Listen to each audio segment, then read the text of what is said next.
সঙ্গীত পরিচয়ে ছোটদের সারেগামা বাই ওস্তাদ মুন্সি রইসুদ্দিন। তার বইয়ের চ্যাপ্টার 1-এর যে গ্রামার বিষয়টা ছিল মিউজিকের, চ্যাপ্টার 1-এর সেকেন্ড পার্টে এলাম। তো 14 নম্বর প্রশ্নটা হচ্ছে, সপ্তকের মধ্যে শুদ্ধ বিকৃত ভেদে স্বর কয়টা, কিভাবে অবস্থিত? তো স্বর হচ্ছে শুদ্ধ স্বর 7টা আর বিকৃত স্বর 5টা, মোট 12টা। এখানে ক্রম অনুসারে দেওয়া আছে সারে, সা, রে রে, গা, গা, মা, মা, পা, ধা, ধা, নি, নি, সা। তো এখানে হচ্ছে শুদ্ধ সা, কোমল রে, শুদ্ধ রে, কোমল গা, বিকৃত গা যেটা শুদ্ধ গা, শুদ্ধ গা, শুদ্ধ মা, কোমল মা, শুদ্ধ পা, কোমল ধা, শুদ্ধ ধা, কোমল নি, শুদ্ধ নি, সা। এই তো এখন এটা আমি হারমোনিয়ামে অবস্থান দেখানো আছে দুটা কিভাবে আছে। প্রথম, তৃতীয়, পঞ্চম, ষষ্ঠ, অষ্টম, দশম, 12 সংখ্যায় অবস্থিত স্বরগুলি শুদ্ধ। তো এখানে শুদ্ধ স্বরগুলোর পিকচার দেওয়া আছে। আর দ্বিতীয়, চতুর্থ, সপ্তম, নবম, 11 সংখ্যায় অবস্থিত স্বরগুলো বিকৃত নিম্নে হারমোনিয়ামে দেওয়া হলো। আমি এবার বাজিয়ে দেখাই, এটা হারমোনিয়ামে বাজিয়ে দেখাই। সা, রে,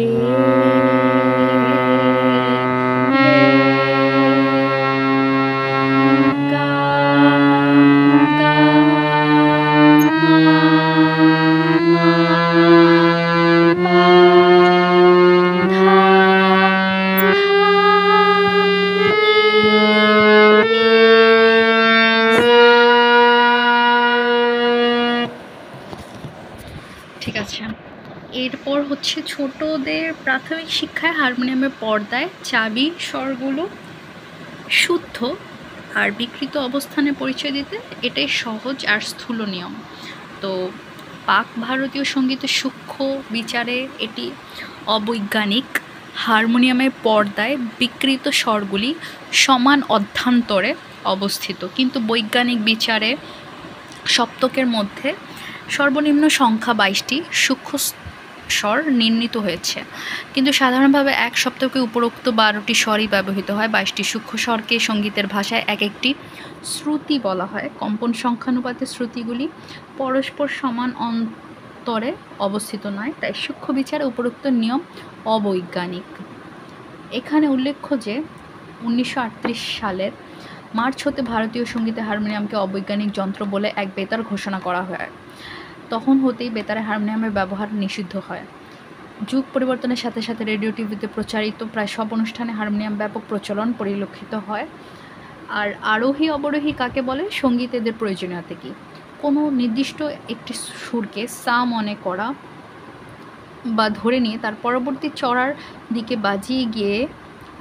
বাজিয়ে বা গেয়ে গেলে সঙ্গীতের ভাষায় সেই ক্রিয়াকে আরোহণ বলা হয়। চলতি কথায় আরোহণ বা আরোহী, যেমন সা রে গা মা পা ধা নি সা, এটা হচ্ছে আরোহী বা আরোহণ।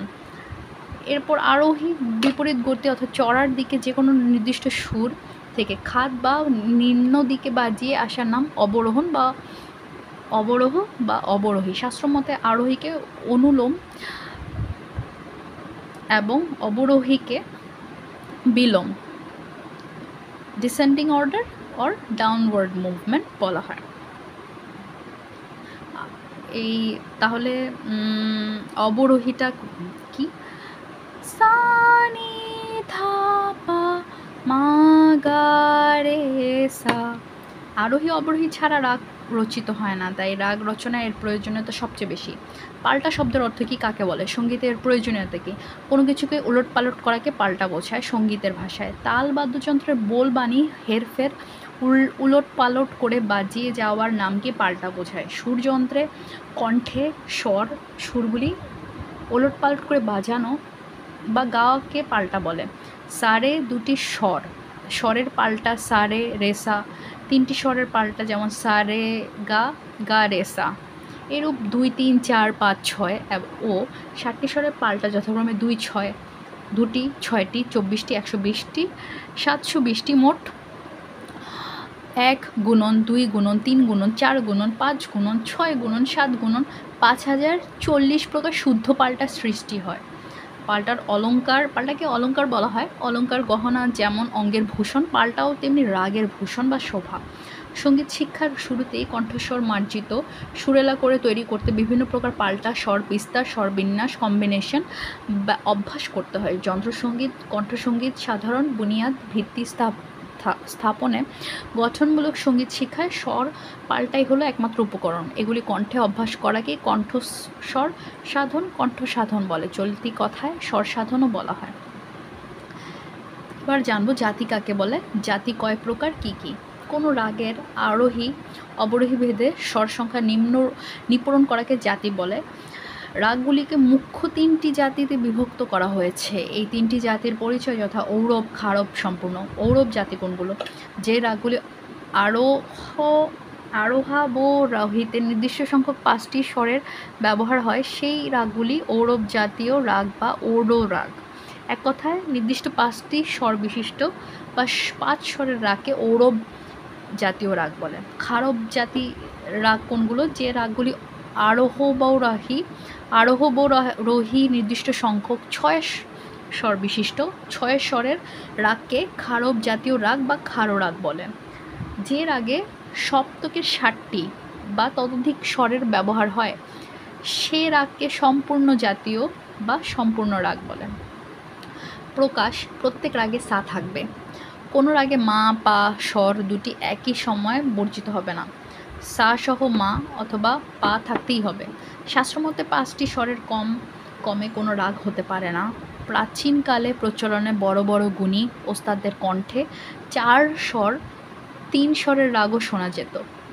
ঔড়ব খারব সম্পূর্ণ জাতি ছাড়া রাগের আরোহী অবরোহী স্বর সংখ্যা অনুসারে আরও 9 প্রকার উপজাতির সৃষ্টি হয়। ঔড়ব সম্পূর্ণ, ঔড়ব খারব, ঔড়ব ঔড়ব, খারব সম্পূর্ণ, খারব খারব, খারব ঔড়ব, সম্পূর্ণ সম্পূর্ণ, সম্পূর্ণ খারব, সম্পূর্ণ ঔড়ব। জাতির ঔড়ব খারব সম্পূর্ণ মিলে যে 9টি প্রকার ভেদ হয়, অনেকে এই প্রকার ভেদগুলোকে জাতি বলে থাকে। আমার মতে এগুলিকে জাতি না বলে উপজাতি বা বর্গ বলা উচিত। বাগেশ্রীর আরোহণে 5টি, অবরোহণের 7টি স্বর, অতএব বাগশ্রীকে ঔড়ব সম্পূর্ণ বর্গের বা বর্গীয় সম্পূর্ণ জাতীয় রাগ বললেই বিষয়টি আরও সহজবোধ্য বা ইজিয়ার হবে। জাতি হতে উপজাতির সৃষ্টি প্রত্যেক রাগের আরোহী অবরোহী স্বর সংখ্যার দৃষ্টিই এই উপজাতি নির্ধারণ করা হয়। কোনো রাগের ব্যবহারিক নির্দিষ্ট স্বর সংখ্যা 7টা, কিন্তু আরোহণে 2টি স্বর বর্জন করা হয়, অবরোহণে উক্ত 7টি স্বরই ব্যবহার করা হয়। তবে রাগটিকে সাধারণভাবে বলা হয় ঔড়ব সম্পূর্ণ জাতি, ঔড়ব সম্পূর্ণ বর্গের সম্পূর্ণ জাতীয় রাগ। এভাবে মুখ্য 3টি জাতি হতে রাগের আরোহী অবরোহীর স্বর সংখ্যানুপাতে 9 প্রকার উপজাতির সৃষ্টি হয়। নিম্নে উপজাতিগুলির একটি তালিকা দেয়া হলো। এখানে হচ্ছে ঔড়ব অর্থাৎ আরোহণে 5টা স্বর, অবরোহণে 5টা স্বর। আর ঔড়ব খারব আরোহণে 5টা স্বর, অবরোহণে 6টা। ঔড়ব সম্পূর্ণ আরোহণে 5টা, অবরোহণে 7টা। খারব ঔড়ব আরোহণে 6টা, অবরোহণে 5টা। খারব আরোহণেও 6টা, অবরোহণেও 6টা। খারব সম্পূর্ণ আরোহণে 6টা আর অবরোহণে 7টা। সম্পূর্ণ ঔড়ব 7টা 5টা। সম্পূর্ণ খারব 7টা 6টা। সম্পূর্ণ 7টা 7টা। ওকে, এই 4টা মনে রাখা খুবই জরুরি এবং এইভাবে প্র্যাকটিস করাটা খুব জরুরি। তো এবার শাস্ত্রীয় সঙ্গীতটা কি? নিয়ম প্রণালীবদ্ধ বৈকরণীয় সঙ্গীতকে শাস্ত্রীয় সঙ্গীত বলা হয়। তবে চলতি কথায় রাগ সঙ্গীত, উচ্চাঙ্গ সঙ্গীতকেও শাস্ত্রীয় সঙ্গীত বলে। উচ্চাঙ্গ সঙ্গীতে আবার কয়েকটি অঙ্গ প্রকারভেদ আছে: ধ্রুপদ, খেয়াল, টোপ্পা, ঠুমরি। টোপ্পা ঠুমরি অঙ্গের গানকে উচ্চাঙ্গ সঙ্গীতে অর্থাৎ আভিজাতিক সঙ্গীতের পর্যায়ে ফেলতে চান না। অনেকে। শাস্ত্রীয় সঙ্গীত ছাড়াও এই উপমহাদেশের বহু প্রকার সঙ্গীতের প্রচলন রয়েছে, যাদেরকে এক কথায় হালকা সঙ্গীত বা লাইট মিউজিক বলা হয়। নাদ শব্দ বা আওয়াজ, সাউন্ড, ধ্বনি বোঝায়। এই নাদ বা আওয়াজ দুই প্রকার হয়, অনাহত, আহত। অনাহত নাদ নিচ থেকে যে শব্দ উৎপন্ন হয় অথবা প্রাকৃতিক ধ্বনি বা আওয়াজ বোঝায়, যেমন মেঘের ধ্বনি, সমুদ্রের কল্লোল ধ্বনি, হাওয়ার শো শো শব্দ। এই ধ্বনি সঙ্গীতের অনুপযোগী। আহাদ নাদ কোনো কিছুর আঘাতজনিত ধ্বনি বিশেষ বোঝায়। এটি সঙ্গীতোপযোগী ধ্বনি বা নাদ, তবে যে ধ্বনি শ্রবণ সুখকর তাই সঙ্গীতোপযোগী ধ্বনি। নাদ শব্দ যেমন সেতার, বীণা, তানপুরা, হারমোনিয়াম, মন্দিরা, তবলা প্রভৃতি স্বর নিঃসৃত ধ্বনি। এই সমস্ত ধ্বনি বা নাদ যন্ত্রের মাধ্যমে মানুষের কণ্ঠে সাবলীলভাবে সাংগীতিক ধ্বনি, আওয়াজ বা সুরে পরিণত হয়, সঙ্গীতের সৃষ্টি করে। নাদের আবার অনেক প্রকার রয়েছে। ছোট নাদ, আওয়াজ, বড় নাদ, ম্যাগনিটিউড। যে আওয়াজ নিকটের ও ধীরে ধীরে শোনা যায় তাকে ছোট নাদ বলে। যে আওয়াজ দূর হতে আসে এবং জোরে হাই ভলিউম শোনায় তাকে বড় নাদ বলে। নাদের জাতি টিম্বার বা গুণ অর্থে এটি বোঝায় যে দূর থেকে না দেখে, যদি না বোঝায় সেরকম যে কোনো একটি হারমোনিয়াম, কোনোটি সেতার, কোনোটি বেহালা, কোনোটি মানব কণ্ঠের আওয়াজ। এই ধরনের ক্রিয়াকে নাদের জাতি বা গুণ বলে। নাদের উঁচু নিচু, পিচ। সা হতে রে, রে হতে গা, মা হতে পা সুর শুনলে পরপর সুরের উচ্চতা। সা হতে নি, নি হতে ধা, ধা হতে পা সুরগুলি শুনলে সুর ও ধ্বনির নিচতা বোঝায়। শ্রুতি ও স্বর হাওয়ায় কম্পন হয়ে নাদ উৎপন্ন হয়। এই কম্পনের বেগ, গতি যত দ্রুত ফাস্ট হবে ধ্বনি তত উঁচু হবে, কম্পনের বেগ যত ধীরে ধীরে নিষ্পন্ন হবে ধ্বনি ততই নিচু শোনাবে। এভাবে প্রত্যেক সেকেন্ডে নিয়মিত কম্পন সংখ্যানুপাতে প্রথমে শ্রুতি, হার বা টোন, পরে স্থূল স্বর, বেসিক নোট সৃষ্টি হয়েছে। শ্রুতিকে সূক্ষ্ম স্বর বলা হয়। শাস্ত্রমতে শ্রুতি সংখ্যা অসংখ্য, তবে বর্তমান প্রচলনের সপ্তকের শ্রুতি 22টি মানা হয়। বৈজ্ঞানিক পদ্ধতিতে বীণা যন্ত্রের তারের 36 ইঞ্চি কম্পন সংখ্যানুপাতে ভাইব্রেশন রেশিও এই 22টি সূক্ষ্ম স্বর নির্ধারণ করা হয়েছে। তা থেকে মানব কণ্ঠে সহজ ধ্বনিত হতে পারে এরকম সাধারণ সঙ্গীতোপযোগী 12টি স্বর স্থিরীকৃত ফিক্স হয়েছে। এই স্বরগুলোর মধ্যে 7টি শুদ্ধ ন্যাচারাল, 5টি বিকৃত আনন্যাচারাল হিসেবে এক সপ্তকে 12টি স্বর মানা হয়। এইভাবে প্রথমে শ্রুতি, পরে স্বর, এবং স্বর হতে সপ্তক, সপ্তক হতে ঠাট বা মেল, এবং ঠাট হতে নির্দিষ্ট আরোহী ও অবরোহী দ্বারা রাগ সৃষ্টি হয়েছে। শ্রুতি ও স্বর তুলনা, সমতা। শ্রুতি ও স্বর দুটি পৃথক নাম হলে পুঙ্খানুপুঙ্খু রূপে বিচার করলে সহজে দেখা যায় দুটির মধ্যে বিশেষ কোনো পার্থক্য নেই, অন্তর নেই। কেননা দুই সঙ্গীতোপযোগী ধ্বনি বা আওয়াজ, গান বাজনায় দুইয়ের ব্যবহার হয়ে থাকে। দুই শুনে স্পষ্ট বোঝা যায়। পার্থক্য, উক্ত 22টি শ্রুতি বা ধ্বনিগুলির মধ্যকার 12টি ধ্বনি অর্থাৎ ব্যবহারিক স্থূল 12টি স্বরের আওয়াজ পরপর উঁচু নিচু বিশ্রাম ইন্টারভাল বেশি ও শ্রুতিগুলির পরস্পর ব্যবধান অতি সূক্ষ্মভাবে বোঝা যায়। কণ্ঠে আলাপ ক্রিয়ার দ্বারা শুদ্ধভাবে রাগের স্বরূপ ফোটাতে স্থূল স্বরের পার্শ্ববর্তী শ্রুতি সূক্ষ্ম স্বর কর্ণ বা পার্শ্বরূপে ব্যবহৃত হয়, কিন্তু স্থূল স্বরগুলিতে দাঁড়ানো সম্ভব। মানব কণ্ঠে শ্রুতি শুদ্ধ স্বরে দাঁড়ানো তেমন সম্ভব নয়। এরকম ক্রিয়া বীণা, সেতার প্রভৃতি তার যন্ত্রে আঙ্গুলের সাহায্যে সম্ভব। রাগ প্রকাশে কণ, মীর, সুত দ্বারা শ্রুতির ক্রিয়া নিষ্পন্ন হয়। সাধারণত স্বর শ্রুতির পার্থক্য বলতে বোঝায় শ্রুতি 22টি, স্বর 7টি, বিকৃত 5টি, মোট 12টি। শ্রুতিগুলি পরস্পর অন্তর সূক্ষ্ম এবং স্বরগুলি অন্তর স্থূল বা বেশি। কর্ণগুলি কণ, মীর, সুত দ্বারা ব্যক্ত করা হয় এবং স্বরগুলির উপর দাঁড়িয়ে ইচ্ছামতো ব্যক্ত বা প্রকাশ করা হয়। শ্রুতি ও স্বরের মধ্যে এটি মোটামুটি ব্যবধান বা পার্থক্য। রাগ কোনো না কোনো ঠাটান্তর্গত স্বর সপ্তকের সা সহ 5টি, 6টি, 7টি ততোধিক স্বরের নির্ধারিত আরোহী, অবরোহী সহ বাদী, সমবাদী, গ্রহণাস্য প্রভৃতি স্বর দৃষ্টে বিভিন্ন স্তর বিন্যাস, কম্বিনেশন, বিস্তার, সংযোজনায় যে সুমধুর ধ্বনি সুরের পরিবেশ উৎপন্ন হয়ে মনের রঞ্জকতা বৃদ্ধি করে, প্রাণী মাত্রকেই আনন্দ দান করতে সক্ষম হয়, সেই সৃষ্ট সূর্যালকে বলা হয় রাগ।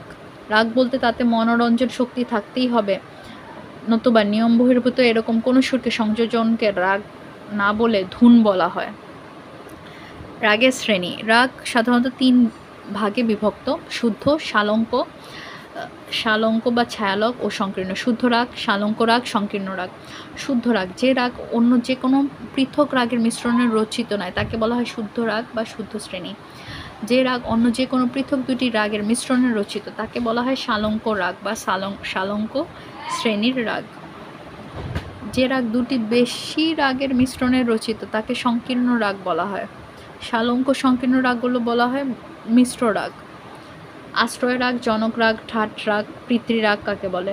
প্রত্যেক ঠাটের নামে যে রাগটি, সেই রাগটি আশ্রয় রাগ, ঠাট রাগ অথবা জনক বা পিতৃরাগও বলা হয়। কিন্তু আমাদের দেশে প্রচলিত 10টি ঠাটের মধ্যে কল্যাণ ঠাটের আশ্রয় রাগ হিসেবেই ইমনকে মানা হয়। শুধু কল্যাণ বললে এই দেশে কোনো রাগের নাম নেই।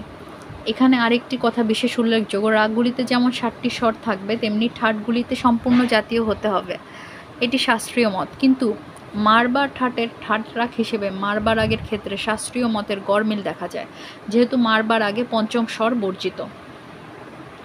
জন্য রাগ। ঠাট রাগগুলি ছাড়া ঠাট হতে উৎপন্ন অন্যান্য সকল রাগকে শাস্ত্রমতের জন্য রাগ বলা হয়। সন্ধি প্রকাশ রাগ।